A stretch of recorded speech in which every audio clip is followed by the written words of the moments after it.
WVW Broadcast Network and The New American are pleased to present The New American TV with your host, Rebecca Terrell. This broadcast is committed to helping you understand the truth behind the news. And now, here's your host, Rebecca Terrell. Welcome to The New American TV, where we bring you the truth behind the news. Today is Ash Wednesday, February 22nd, and we'd like to wish everyone a very good start to the holy season of Lent. Here are some of the headlines we're following. President Joe Biden has pledged continued U.S. and NATO support of Ukraine in its conflict with Russia. In a speech delivered yesterday at the Royal Castle in Warsaw, Poland, he seemed determined to embroil America in yet another European war. Yes, we would stand up for sovereignty, and we did. Yes, we would stand up for the right of people to live free from aggression, and we did. And we would stand up for democracy, and we did. And yesterday, I had the honor to stand with President Zelensky in Kyiv to declare that we will keep standing up for these same things, no matter what. During the speech, Biden dismissed Russian President Vladimir Putin as a dictator who is bound to lose. However, earlier that day, Putin announced in a nearly 2-hour speech the unilateral suspension of the long-standing New START agreement that limits American and Russian nuclear development. He indicated that NATO aggression on Russia's border with Ukraine is a motivating factor. Ведут против нас все более агрессивные. Угроза нарастала, причем с каждым днем. Поступающая информация не оставляла сомнений, что к февралю 2022 года все было готово для очередной кровавой карательной акции на Донбассе, против которого, напомню, киевский режим еще в 2014 году бросил и артиллерию, и танки, и самолеты.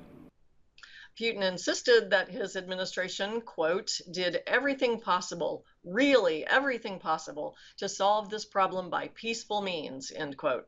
But, he said, Western powers did not allow Ukraine to accept such a resolution. This was probably a backhanded reference to the Minsk II summit, which Germany's Angela Merkel admitted was not a true overture to establish peace, but was a stalling tactic used by NATO to arm Ukraine. The New START treaty took effect in February of 2011 and was supposed to be extended through 2026. The deal limited the number of nuclear weapons both sides can deploy and forced the U.S. and Russia, at least on paper, to maintain an equal number of strategic nuclear weapons. As tensions escalate, it's hoped that this will not result in World War III. And joining me now to discuss these headlines is the New American's Daniel Natal. Welcome to the show, Daniel. Hey, thanks for having me, Rebecca.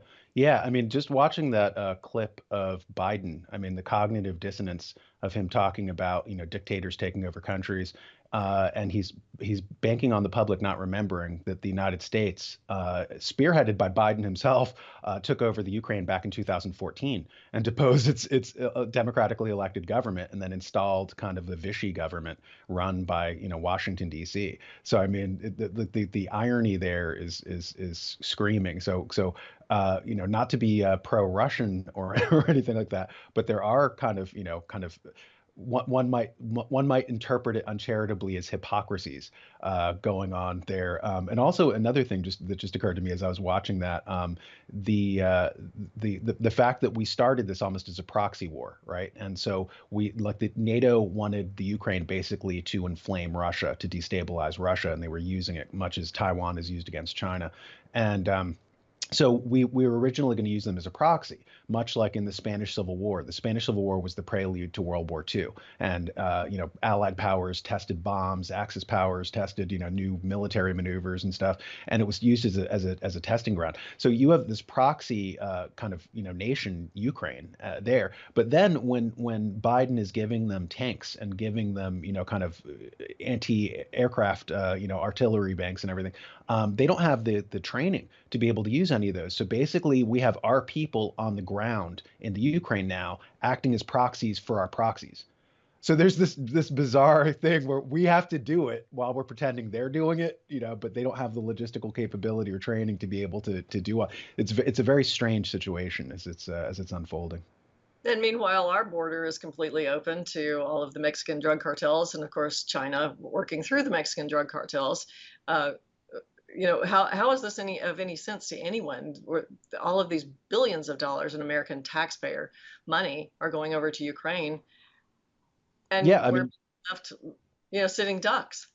There's a new story that's just breaking today, and we may be reporting on it tomorrow, regarding a fentanyl. Fentanyl has increased. They did a study, and it's I think ninefold. It's increased ninefold. And so fentanyl, the precursors to fentanyl, are actually manufactured in China, and then China takes them down to the the Jalisco and the Sinaloa drug cartels, and then they breach our border and sell it within the United States. So there's a great book on China by Graham Allison. He's Harvard's resident China expert, and it's called Destined for War. And he talks about how China basically engages in asymmetrical warfare. So they're not going to attack you head on because they would lose. So what they do is they do things like flooding your country with fentanyl through our open border that Biden is not protecting. So it is very strange as he's going over to preach about the sovereignty of borders in the Ukraine, yet he doesn't believe in the sovereignty of borders in the United States. And as he's vying with Russia and China. By the way, China just deployed their top diplomat to Russia. Wang Yi, I believe is his name, and he just showed up. He basically coincided with Biden in Poland, and he's there, allegedly to talk China out of its escalation regarding pulling out of the New START nuclear deproliferation treaty. But there are a lot of people who don't believe that. They believe that China is actually there to support Russia in a move against the United States. And as I said, one of the things that China is doing right now is asymmetrical warfare, using our open border to flood the country with fentanyl. So there's so many ironies. There's irony lathered upon irony, Right. And we don't even want to broach how much money Hunter Biden is getting through through Chinese companies and subsidiaries and shell corporations. Yeah, it's a circus, and there are too many. It's too coincidental to be coincidence. So we've got a lot of criticism of President Biden. Stateside, the mayor of East Palestine, Ohio, Trent Conway, denounced Biden on Fox News. He criticized the president for ignoring the Ohio community, which faces an ongoing toxic chemical disaster. Yeah, I think he has to prove himself too. And Mayor, before we let you go, you saw President Joe Biden over in Ukraine. Did that make you feel slighted in any way? I mean, he hasn't really. Can he not hear me? I got you, Trent. He asked, before we go, I can repeat. He said, with the president being in Ukraine today, did that surprise you? Absolutely. That was the biggest slap in the face. That tells you right now he doesn't care about us. So agreed. He can send every agency he wants to, but I found that out this morning in one of the briefings that he was in the Ukraine giving millions of dollars away to people over there, not to us, and I'm furious. On President's Day in our country. Yeah, President's Day in our country. He's over in Ukraine, so that tells you what kind of guy he is. Americans are also criticizing the president for entangling the United States in foreign wars. Over the weekend, the Libertarian Party co-hosted an anti-war rally on the National Mall in Washington, D.C. Rage Against the War Machine gathered activists from across the political spectrum. The New Americans' Veronica Kirilenko ran into a world-famous advocate for peace, former Congressman Ron Paul of Texas. It's been a year since the war began in Ukraine, and now it's clearly a proxy war between NATO and Russia. What are the key outcomes of this first year? Well, nobody knows exactly, but it's not going to get better easily. It will contribute. It's going to expand. It's going to last a long time. It's going to speed up our movement toward announcing that we're really bankrupt and can't afford it, and then that'll be good. We'll have to come home. That's how all empires end. In a little bit of good news, millions of Americans are eagerly anticipating the release of some 44,000 hours of footage from the January 6, 2021 rally at the U.S. Capitol.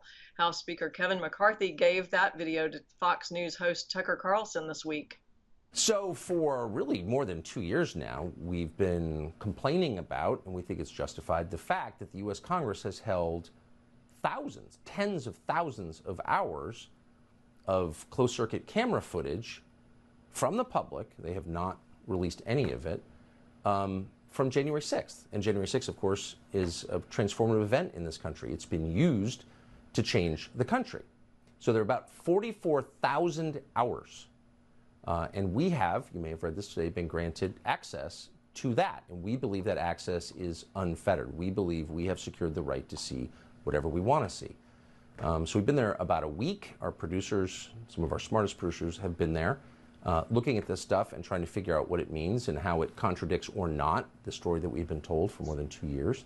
We think already that in some ways it does contradict that story. And so we're going to spend the rest of this week taking a look at it, assessing it as honestly as we can, and we're going to bring you what we find next week. The defunct J6 committee had refused to release the footage to the public while Democrats controlled Congress. Now those same Democrats are furious. California Representative Adam Schiff tweeted his disapproval, calling Carlson a right-wing propagandist who spews Kremlin talking points. The U.S. House Committee on Oversight and Accountability is stepping up investigations into the Biden family's involvement in what it calls international bribery schemes. Committee Chairman and Kentucky Republican James Comer is demanding information from Vuk Jeremic, former president of the UN General Assembly. Comer wants to find out the extent of ties between Jeremic, Biden, and certain Chinese Communist Party officials.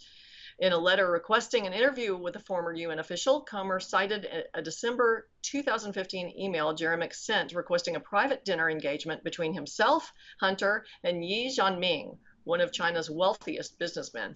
Other emails from Hunter Biden's infamous laptop confirm the connections.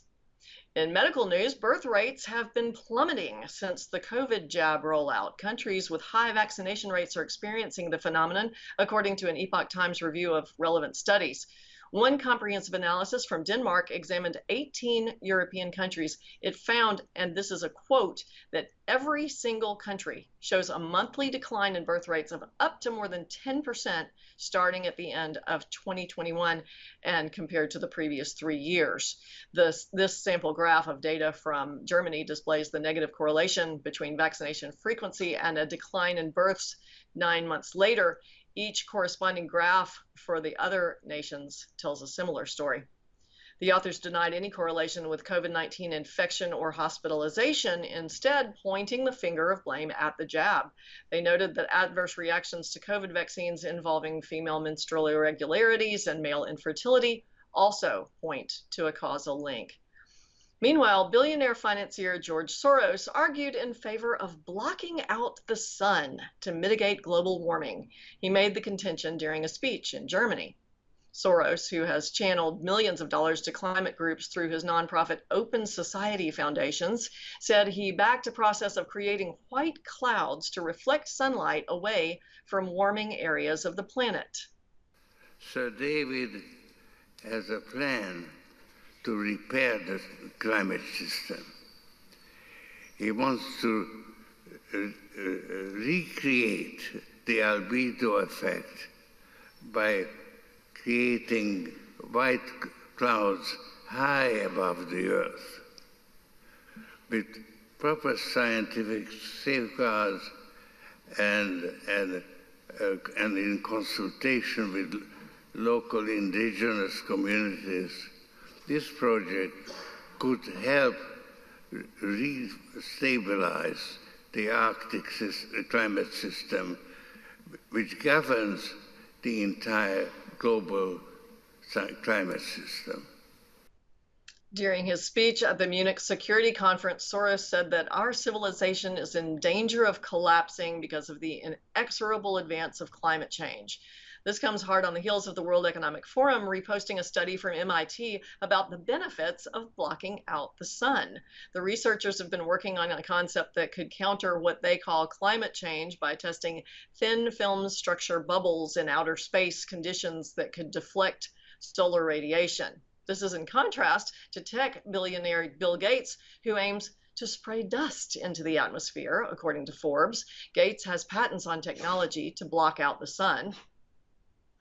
Bill Gates is backing the first high-altitude experiment of one radical climate change solution, creating a massive chemical cloud that could cool the Earth. It's called solar geoengineering, and it's highly controversial. It would look something like this. Thousands of planes would fly very high and use nozzles to inject millions of tons of light-reflecting particles into the stratosphere. It would create a thin chemical cloud of those particles around the whole planet, blocking some sunlight from reaching the surface. It would mimic a giant volcanic eruption, which we know cools the Earth.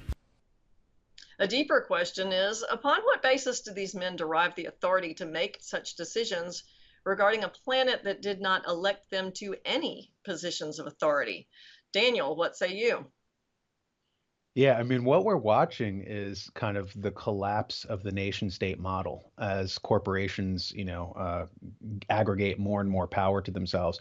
I was reading a book called The Divine Right of Capital by Penny Kelly, I think her name, no, Margaret Kelly. And so Margaret Kelly was pointing out that in the year 2000, of the top 100 economies, 54 of those top 100 economies were now corporations. So I was curious. So then I looked it up as of more recently, and it's 69% or 69 of the top 100 economies are now corporations, with people like George Soros or BlackRock, or Bill Gates, like all these corporations that are amassing massive power. For instance, BlackRock is the third largest economy behind only China and the United States. So they're starting to make these assertions of power that they can just block out the sun, that they can do these things without the sovereign consent of the people. And if you notice, George Soros said, oh, well, we're going to get the consent of indigenous tribes, but he didn't mention getting the consent of the people whose sovereign airspace that they're going to be violating. So this is, a level of hubris and insanity, on hitherto unimaginable, levels. So I mean, yeah, it's striking. It is. It's this pride that goes beyond egotism or even narcissism.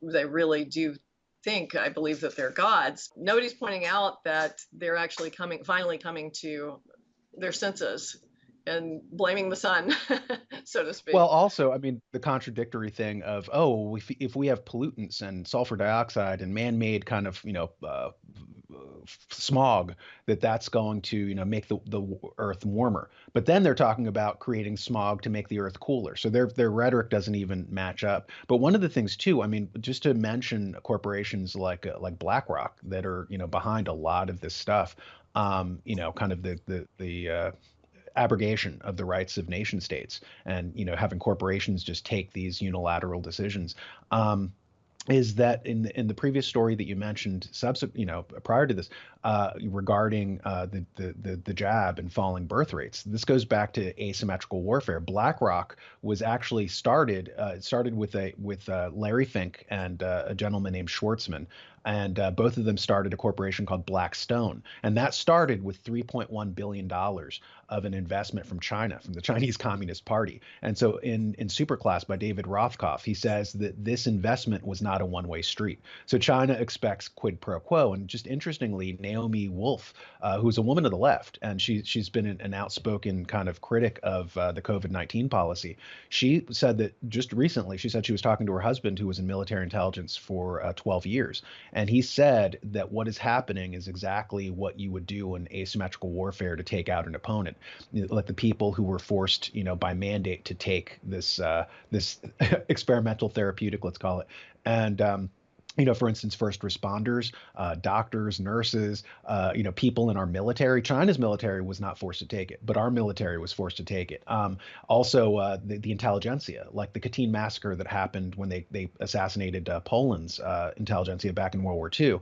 The Soviets did that. And so right now, she pointed out that state schools don't require the jab and the booster, but Yale does, Princeton, Stanford, like all the Ivy League people are basically to believe, this narrative that Naomi Wolf is laying out. So it's very much like the fentanyl asymmetrical warfare that they're doing to weaken up the United States before they make a major move on, kind of the geopolitical scene by releasing a gold-backed currency that's going to set everything. Basically, what the neocons are trying to do is they're trying to shore up a dying economic system in the death of our bond market. By the way, there's a great kind of story that our own Ben Armstrong on The New American, he talks about Edward Dowd, who was from BlackRock, ironically, and he quit. But Edward Dowd says that everything that's happening right now is essentially they're trying to save the dying bond market, which funds the United States, government, the federal government. So they're panicking. They're sacrificing the currency. We're seeing record high inflation because they had to make the choice: do you save the currency or do you save the bond markets?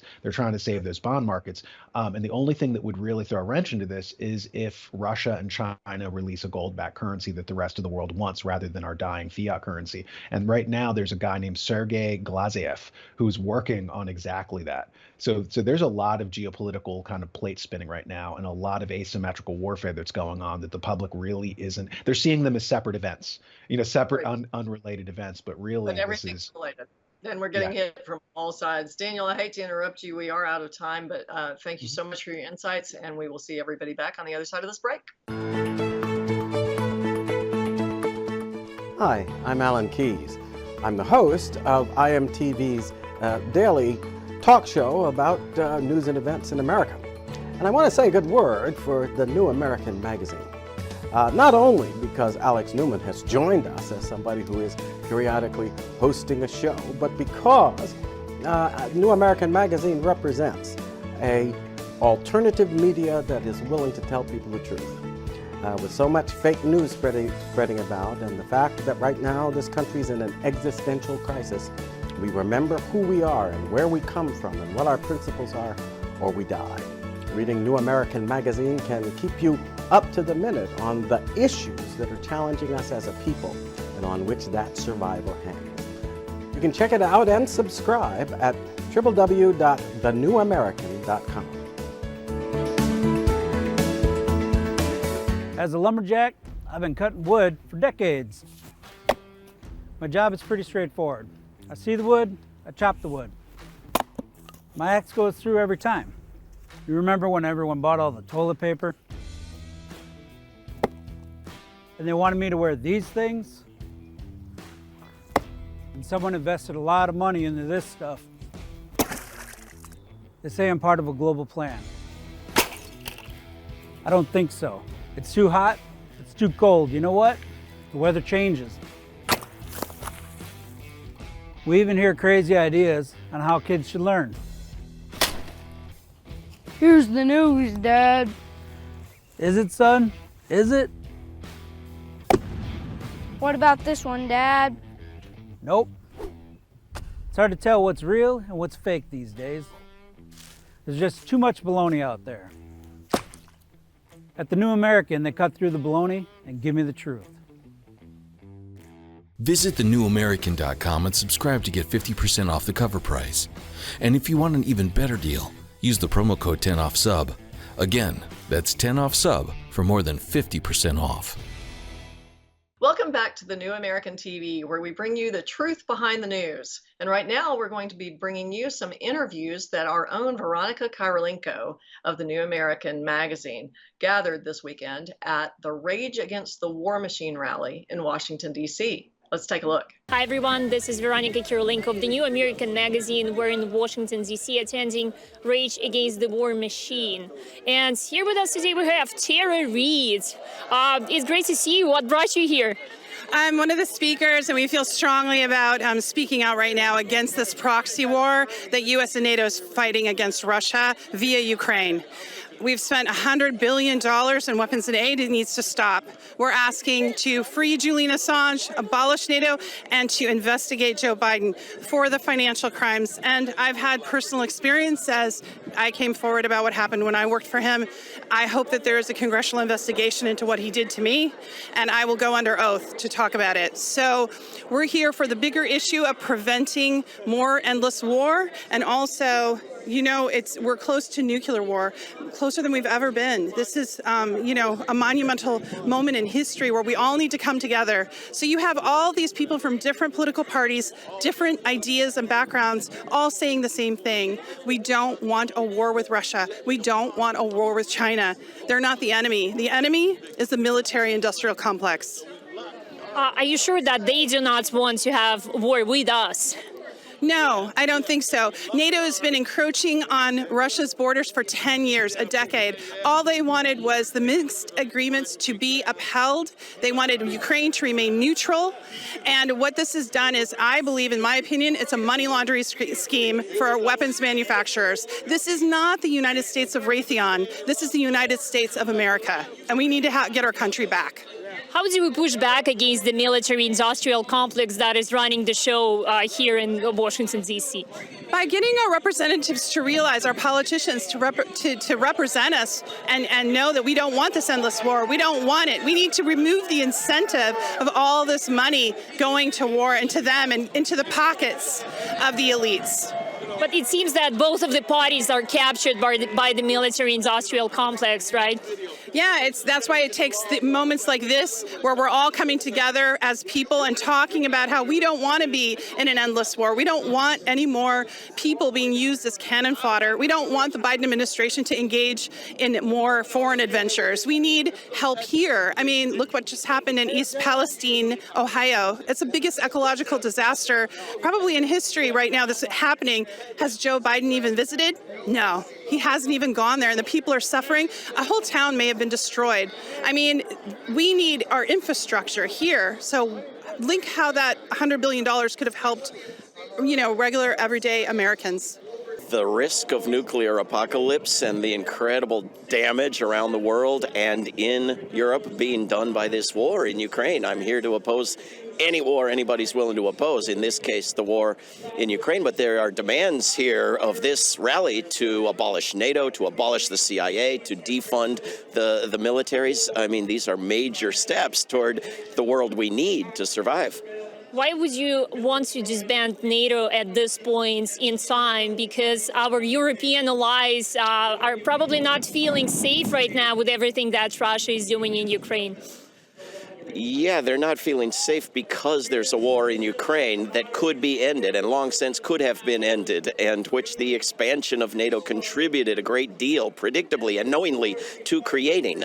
So it's not new that I want to disband NATO. NATO should never have existed in the first place. At the very least, should have been disbanded when the Warsaw Pact was disbanded, but better late than never. When you have a war created by the hostility and the expansion and the militarization of Eastern Europe, start scaling that back. And when you've broken so many promises and openly admitted that previous treaties were pretenses, the only thing that's going to be believable in negotiations is demonstrable steps. Taking weapons out of Poland or Romania, taking countries out of NATO, not adding new nations into NATO. This is what's needed if you're going to negotiate peace. But it wasn't us who fired the first shots. It was Russians who did.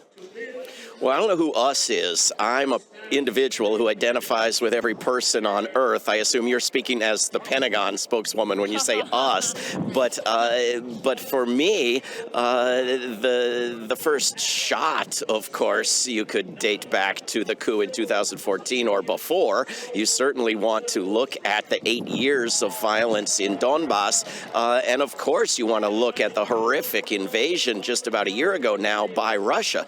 But blame who you want, and but as long as you got the facts straight, which means there's plenty of blame on all sides. There's nobody with a clean record here. I've always felt that it's important that we find a way to overlook the areas where we disagree and find some areas where we can all agree on, because you can build a bigger coalition. And with the issue of war and nuclear war hanging over our head, I think it's critical to build some kind of a movement like this. Yes, of course, but is it really concerning to you that the nuclear war can really be an option here in this situation? Absolutely. And, if we look back historically, there were several instances where most of us didn't know that we were on the edge of nuclear war. 61, 1983, things have happened that most people didn't know that society was on the edge. Well, we know it now, and we have an opportunity to act, and I think we have a responsibility to act. How exactly do you propose to act? And that is to continue to build a coalition, to bring out as many people as we can, to make it clear to our leaders what we want, and maybe we can get to a point where we can get people to vote outside of the two-party system. And once we can do that, and it's not going to take much. We only need a couple of people in the Senate. The reality is, if the Senate is even and you get maybe 3 people in the Senate, they can block everything. So the opportunity is there, and I think the big opportunity there is an opportunity to disrupt the two-party system in a way that we can stop the war machine. You have to look at this through a historical context. You have to look at this through the dynamics of the people that are leading this country as an empire and what their true motivations are. And it's not just about Russia. Then you understand China, you understand Iran, and you understand that we have people leading the United States who are not looking for a peaceful resolution. They're looking for world domination. You can view these interviews in their entirety at thenewamerican.com. We encourage you to visit us there. In the meantime, please stick with us. We'll see you after these messages. If Americans want to remain a free and sovereign nation, more people need to understand the principles and values that built this great nation. At the John Birch Society, we have the organization, the plan, and the resources to do just that. Our founder, Robert Welch, said, "Education is our total strategy and truth our only weapon." Go to jbs.org to learn more, including how you can get involved to work locally and impact nationally. Join the John Birch Society today. Here's the news, Dad. Is it, son? Is it? What about this one, Dad? Nope.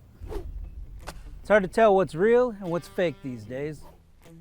There's just too much baloney out there. At the New American, they cut through the baloney and give me the truth.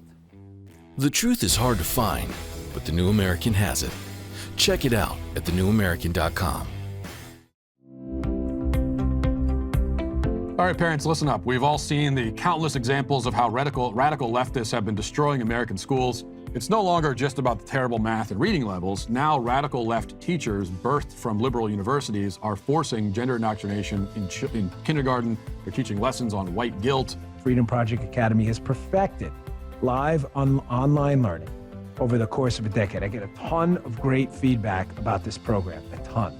They're built on Judeo-Christian values, a classical curriculum. What does that mean? It means they're taught, your children are taught the way that the founding generations of the country. My own son Noah did Freedom Project Academy for several years when he was younger. The more we tell our friends about these things, the more people will get on board, and I believe that we can be the catalyst to some real change. We must save the West. Our way of life and our culture is under attack, and because of patriots like you and your project, I have optimism for the future. Welcome back to the New American TV, where we bring you the truth behind the news. There's a lot going on Capitol Hill that major media is ignoring completely, and a lot of that has to do with matters pertaining to our children and to public education. Joining me now from our studio in Appleton, Wisconsin, are two of our researchers. Mr. Christian Gomez is Research Project Manager for the John Birch Society, and Peter Rykowski is a Research Associate. Welcome to the program, gentlemen. Thank you for having us. Great to be on, Rebecca. Well, but right before we started this segment, you were filling me in on a very exciting bill on Capitol Hill right now. Can you fill our viewers in on that same bill? Yeah, so in the House of Representatives, Congressman Thomas Massie has introduced H.R. 899, a bill to abolish the Department of Education. It's a very simple bill, only a few sentences long. It just calls for ending the department as we know it, which is something that we've heard presidents promise since Ronald Reagan back in when he campaigned the first time around in 1980, but presidents have failed to deliver on. So here's an opportunity for the current U.S. president or their successors to do so with a bill introduced in the House. What would that mean? So let's say in a perfect world that actually passed. What would that mean to our current public school situation right now? What would it mean to Common Core, things like that? Well, it would take away the entire federal education bureaucracy, which would be a huge step towards returning to the U.S. Constitution, because nowhere in the Constitution is a federal Department of Education or any federal involvement in education whatsoever. None of that is authorized in the Constitution in Article 1, Section 8, or anywhere else in the Constitution. So passing this bill, H.R. 899, would be a big step towards returning to the Constitution. That would be a very positive movement away from Common Core and away from the various other federal education programs. Right, absolutely. And so we want, I think that you said that there are 20 co-sponsors right now, which to me seems like a lot for something as drastic as this, even though that's only a small percentage of the House. But we want to encourage our viewers to get a hold of a copy of this legislation and encourage their legislators to sponsor it and also to introduce companion legislation in the Senate, correct? Yeah, that's right. So the bill has been introduced in the House. In previous years, it's also been introduced in the Senate. That has not happened so far, but we do want it to be introduced also in the Senate, and we also want more representatives and senators sponsoring and co-sponsoring this bill. So it's very important that we all contact our U.S. representative or 2 U.S. senators, tell them to support this bill, to introduce in the Senate, and to make sure that it actually gets passed both in the U.S. House and U.S. Senate. And it's very easy to read because it's one sentence, correct? That's right. It's only a single sentence long, which is almost unheard of today. You know, in Congress, Welcome back bills to the New are American hundreds and even thousands of pages long. It's just a single sentence. It says the Department of Education shall terminate on December 31st, 2023. So just one sentence, and that one sentence is all the bill needs to abolish the unconstitutional Department of Education. Right, and Christian, I think you spoke with Congressman Massey about this bill recently, didn't you? Can you tell us a little bit about that conversation? Yeah, I spoke to him about the bill recently, and also the last time in the previous Congress when he introduced the bill. The funny story with regards to its introduction, when President Donald Trump had nominated Betsy DeVos to be Secretary of the Department of Education, the left was clamoring against her. They wouldn't have it. And they were calling the members of Congress, all these left organizations were compelling the American people to be angry against Betsy DeVos and to tell their members of Congress not to support the nomination. So Congressman Massey, who's in the House of Representatives, not the U.S. Senate, because it's the U.S. Senate that confirms cabinet positions, he was getting phone calls from all these angry leftists to stop the nomination and confirmation of Betsy DeVos. And Thomas Massey and his office personnel would tell these individuals, well, Congressman Massey's in the House of Representatives. He doesn't vote on the confirmation for cabinet positions. Oh, no. Yes, you can stop it. You can stop it. They would insist. So that's what inspired him to introduce, when Trump was president, this bill to abolish the Department of Education. So his response to the left was, you're right. Betsy DeVos, I'll make sure she won't become Secretary of Education because I'll get rid of the job that she would have by abolishing the department to begin with.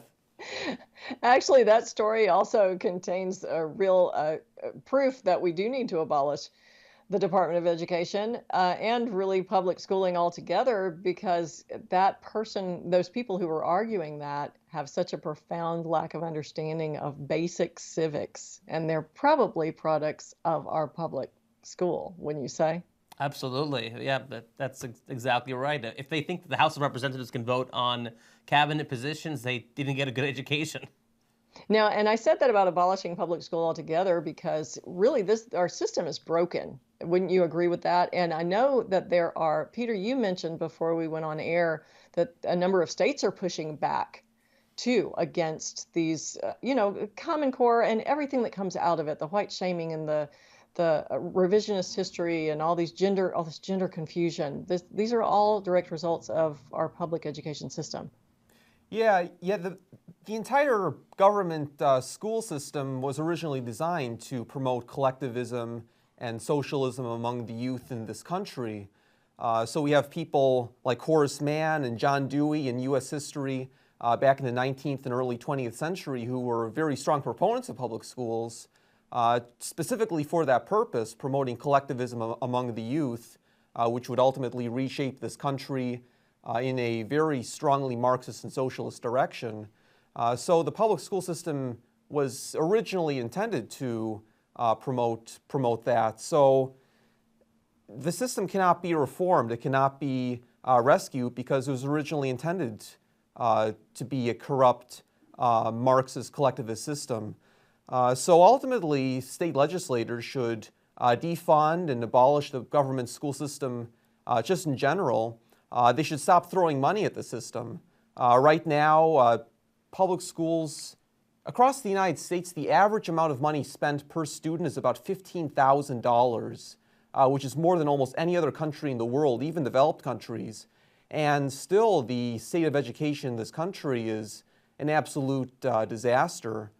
We see that with the nation's report card, which measures the how well the children are learning. We've seen it with COVID, with the massive setbacks with education, and so much more. So defunding and ultimately abolishing government education, it really is something that state legislators must do.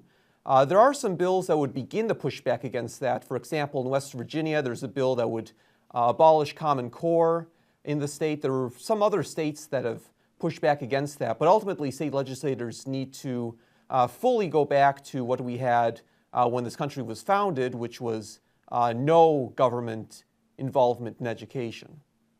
Absolutely, because truly the purpose of education is to raise adults to be godly, virtuous citizens of the country, to realize that patriotism is godly, and that ultimately the purpose of education is to lead people to God, right?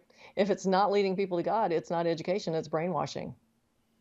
Yeah, that's right, and that's what education in this country has devolved into. And we need to take a massive shift back to what we had when this country was founded. Right. Otherwise, we're in huge danger. Yeah, there were no public schools in the time of George Washington and the time of the founding era.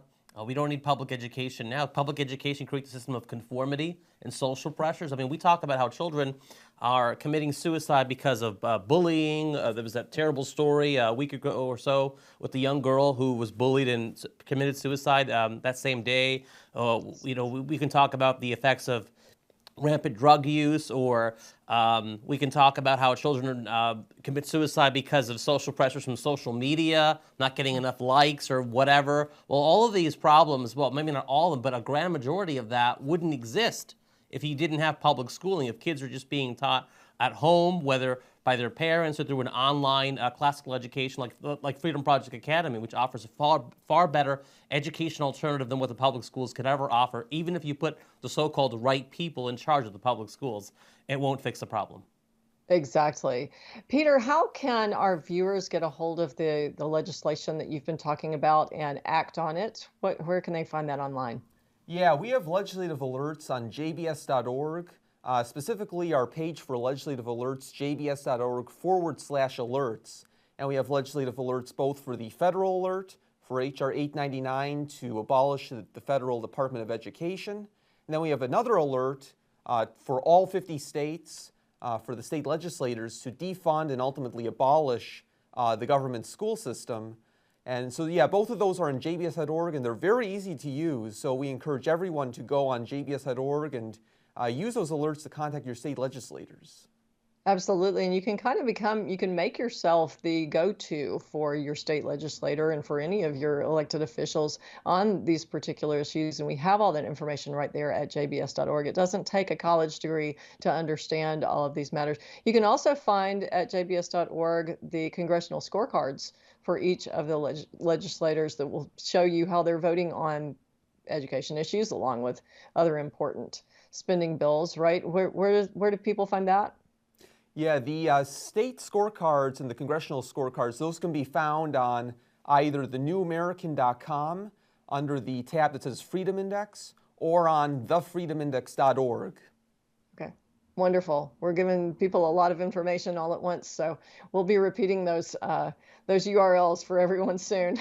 So join us at the jbs.org, thenewamerican.com, and Freedom Index. You said .org, right? That's right. Okay, wonderful. Gentlemen, thank you so much for all this information. We really need to rescue our children. That's the only way we're going to rescue our country. Everyone, we will see you back on the other side of this break.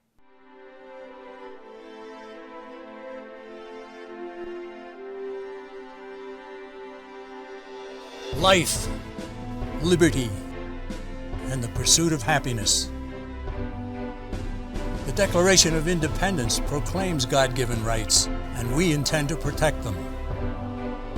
Working with people like you for over 50 years, preserving freedom and building a better tomorrow. Safeguarding the Constitution by limiting government power We are restoring liberties, educating voters, and leading the freedom movement.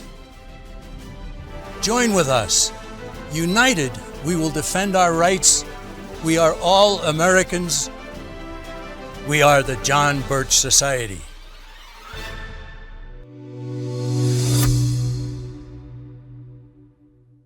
Sophia paused before the door. It read, Department of Bidigital Convergence. Just inside was a new world, a better world, the one of everlasting life, of no pain, of no loss, of no problem. She entered the chamber and her surroundings changed. She saw around her an infinite field of waving golden grain surmounted by cloudless blue sky. The AI voice whispered gently in her mind, Welcome to the singularity. She couldn't see it and couldn't feel it, but her body had almost instantly been covered by a swarm of tiny gray multi-legged bots that melted through her clothes and into her skin. Not perceiving the nightmare, her eyes had already been consumed and the rest of her body was dissolving as the bots digested her flesh. She felt only a warmth suffusing her being. Drowsy, she drifted to sleep, and her last thought was one of panic. Would she ever wake? Could a nightmare vision like this be an outcome of the much-hyped transhumanist technological singularity?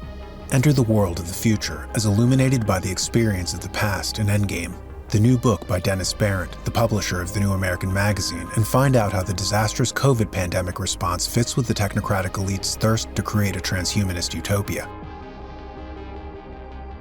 Get Endgame from shopjbs.org with free shipping with code ENDSHIP, ENDSHIP. Or get Endgame and the Great Reset Collector's issue of the New American Magazine and get free shipping plus an additional 20% off both with code N20, END20. TV, where we report the truth behind the news. You know, there's an ongoing push across the country to call for a constitutional convention. The reputed reasons include balancing the budget and correcting other wrongs, but we know that the reason is to replace our Constitution with a dictatorial government. Joining me now from her office in South Dakota is John Birch Society Program Manager, Leah Southwell. Leah, welcome to the program. Thank you, Rebecca. Great to have you here. You have an interesting story because you have actually lived through a shall we say, constitutional takeover of a country. Let's start with your background there, because I think it's a very compelling, very interesting story. Well, I lived in the country of Chile from 2012 to 2019, a very peaceful, prosperous nation that I never heard any complaints about their constitution being the cause of their problems. But in October of 2019, the country suddenly turned violent revolution, if you want to call it. And within 8 days of this, there were sudden calls for a constitutional convention to completely rewrite their constitution. So with my background in JBS, I started asking people, what specifically is wrong with your constitution that's causing these problems that you're all protesting against? And of course, no one could answer that question. And so with that, I became very deeply concerned. And about 6 weeks into these violent protests, burning and looting, rioting, 200 churches burnt to the ground, over 10,000 businesses destroyed. Finally, the president caved in to the demands of the people and agreed to a people's referendum of whether the people wanted a constitutional convention. And the actual election was delayed because of COVID, but after it took place, it was worse than I had anticipated. 80% of the people voted for a constitutional convention to rewrite their constitution, of which they all admitted none had read their constitution or knew what it said. But they knew that a new constitution would certainly make things better for them. As I said before, it was a very peaceful and very prosperous nation. It had gone in the between 1980s and the 1920s definitely had gone from 70% poverty to 7% poverty. I had chosen Chile out of all the countries in the world to live in because they were the seventh most economically free nation in the world. And now suddenly they wanted to overthrow everything for a new constitution. It did take place. It took about a year for the entire convention to take place. There were no politicians allowed to do it. It was just so-called regular people doing this. But of course, the voters got tricked into voting for hardcore leftists as their delegates. And it turned out to be one of the most leftist documents ever written. And thankfully, the people that had chosen for this, most of them woke up from their nightmare and realized, and 64% of the people voted it down. But what people here in the US don't understand is just a call for a constitutional convention puts a country into a constitutional crisis mode. Constitutional crisis would mean that all faith in the country is put on hold because no one knows what the outcome of a constitutional convention would be. And so many people left the country, many people took their money out of the country, and investors and businesses all stopped investing until something more certain was known. It still wasn't very well known during this entire process, and still to this day, because now the convention proposal was voted down, and now they're working on amending their constitution in a different way through constitutional committees.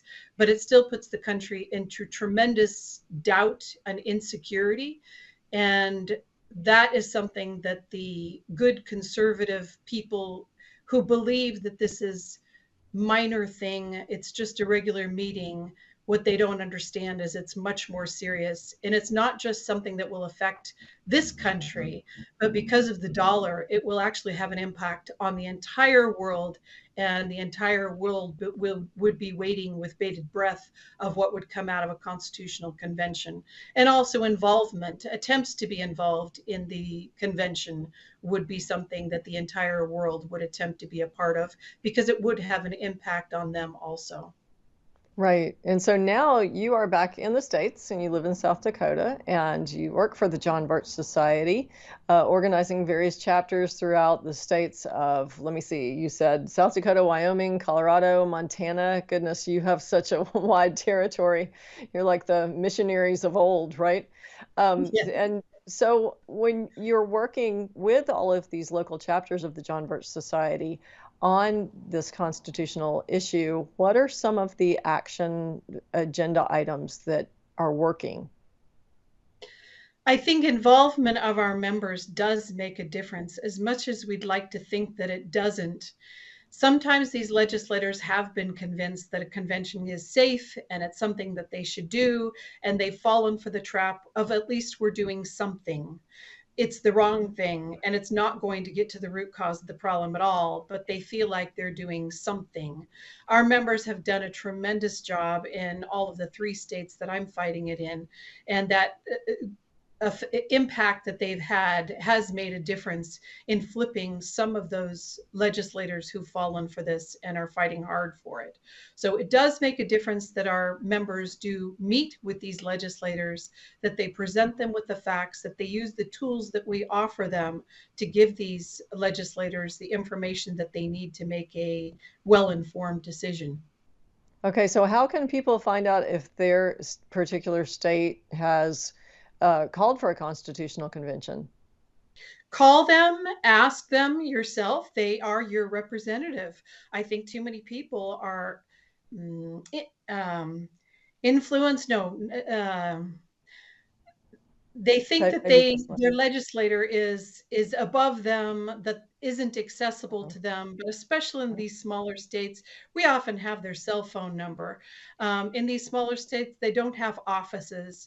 They go to their town hall meetings. You can talk to them and find out where they stand on this. You can meet them for coffee. And this is something that we don't take enough advantage of.